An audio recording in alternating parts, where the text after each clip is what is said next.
testing their product. We did well. And from that point onward, we grew quickly because they became very, very good reference customer for us.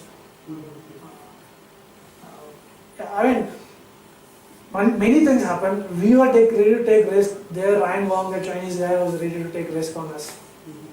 It was a lucky combination. And Shirish joined immediately. Yeah, Shirish joined after around 7-8 months. How did you divide roles among yourselves? The three high-powered guys, how do you manage that? Yes. Yeah, so we didn't have any sales team, so all three of us were doing a lot of sales. First project, as I said, I became the technical guy, also will do the testing also for them and making sure the team is delivering.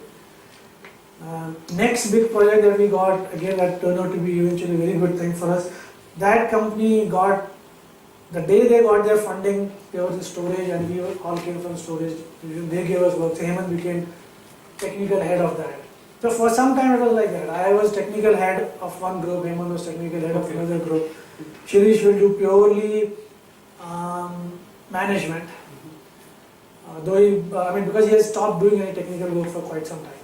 Even though he is also a very capable person. And that's how we divided work. Then slowly we hired more technical guys and all three have started doing selling and growing teams. And so on. One question I have about this product versus services. Yeah. Your earlier company was a product company. Yes. Here also you thought of doing a product, but then for the reason that you mentioned, you went to services. What is the difference you find as an entrepreneur, product company versus services company? Because I know a lot of people have that mindset. And a lot of people end up doing products, for example, because there are no projects, let's do product. That's not a good thing if you go by your thing of not having passion for that product. Or maybe it's sometimes the other way that you start. I don't know. There probably are one or two successes where people are doing both the things together. But our experience had been with our own thinking as well as what I am seeing at other places also. It's difficult to do both the things together because both are equally difficult or equally easy the way you want to look at it.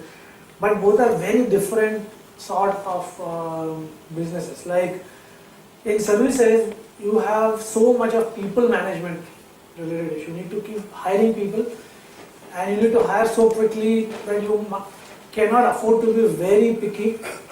You can't build that sort of relation because that person is not working for you. Frankly speaking, he's in your company but he's working for the client there. So you can't build that good connection with each one of them. So there will be higher attrition. So all those things make that very challenging, but on the other hand, you start getting money right from the second month of you start getting the project.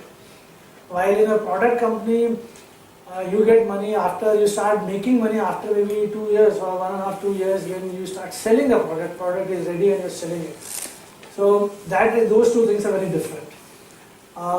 In product, as I said, unless I'm passionate about that product, I can't really do that. In fact, my feeling is you can't even do, in a startup, you can't even do 2 products at the same time. Because this is very interesting. I mean, I really believe in this. Our current product, when we started working on that, it started with a very small idea. Okay. But if I'm going to live and die by that product, you start thinking more and more deeply about it.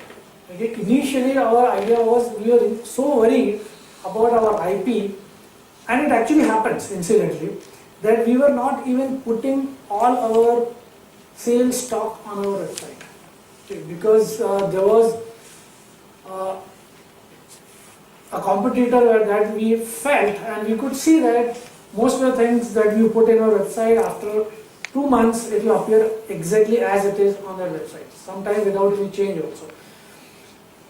So we were wondering that, again, because of this, we started with this small idea, there is only this much in the product, and barrier to entry and all those issues were there in our mind.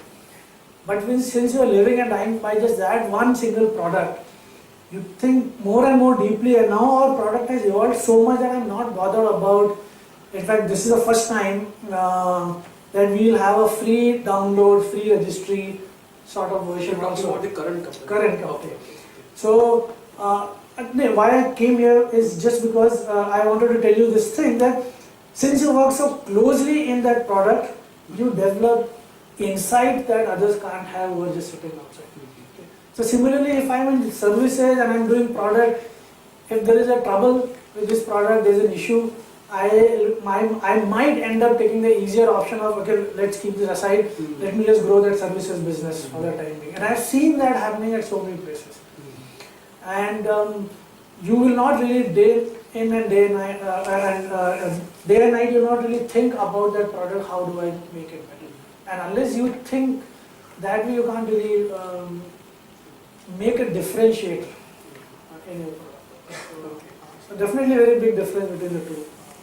Coming back to InReality, Yeah. I don't know how many people remember, but InReality was in existence for something like 1.5 years only. Yes. It grew so fast, unbelievable.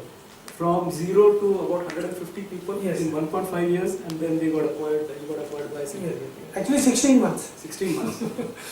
Yeah. So that's unbelievable. That was we were, Yeah. you were our customers. Yes. I knew the story. Yes. I met you and Hemant and Shirish for business meeting and so on. Yeah. I think How did that happened? there we have very, very specialized skills. So services is a business which I think still has lot of money still there.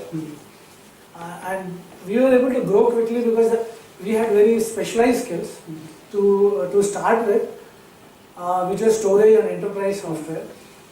That time, not so much of outsourced product development was not that common. It was IT there were few companies which were doing outsourced product development. So I think those things helped. Our earlier contacts helped, which helped us get more customers quickly. And I guess so, and we were delivering well, so there was no doubt about that. One thing that we were very clear about, and I'm sure everyone is clear about that, must be doing that we are not going to cut corners. In fact, one interesting thing, I'll tell you that Shirish and Hemant and I decided that we will treat everyone as partner. Okay, our employees as a partner. Partner in the sense I'm not going to hide anything from them, and I'm going to, if company becomes successful, they will get some benefit from there. Similarly, from our vendors. So you have 1.5 month payment clause, but it has been our practice right from that day till today that as soon as I get delivery, release a payment. Okay. If I have money, and most of the time we do have money to do that.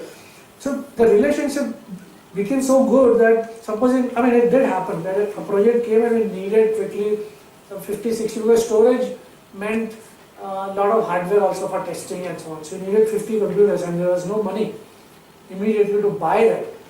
And so we went to the person from whom we used to buy the computers, and he was ready to give it to us on loan, on rent very quickly. And he said, I don't do that with others, but I know by your payment background that you will not going to cheat me, and you will never have that issue about the payment. Yes, sir, I can vouch for that for starting on this year as well. So, that's it. But the point is that there was one company where you worked for 8 years or more, I think, AGS.